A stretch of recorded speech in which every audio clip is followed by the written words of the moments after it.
So today mga mi, samahan nyo ako mag-refill nitong aking shampoo. Ito nga pala si ating Bremod Premium Series. So ito yung ginagamit kong shampoo guys.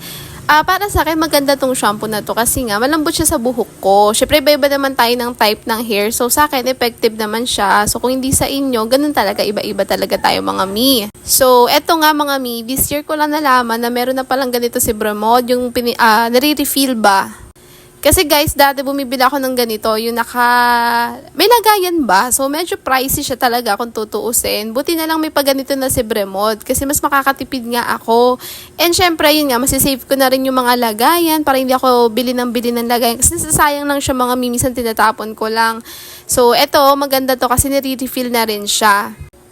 Tapos eto mga nagtry ako ang dami kong tinry para lang ma-refill nga ito. So, yun nga, yung una, malit yung butas. Ito naman, gumamit ako ng funnel. Tapos, ayun, napakalatkit niya. Kasi nga, first time ko nga lang bumili nitong nire-refill na to. So, yun, tinanggal ko na lang yung video. Ayun, tuloy-tuloy na lang siya. Binutasan ko malaki. So, ganun siya. Bubutasan nyo siya ng malaki mga miko para maisalin nyo nga ng maayos. So, sa akin, maganda to si Bremod. Malambot siya sa buhok ko. Itong shampoo. Sana, pati yung conditioner din, magkaroon na rin sila nitong nire-refill para makatipid ba tayo.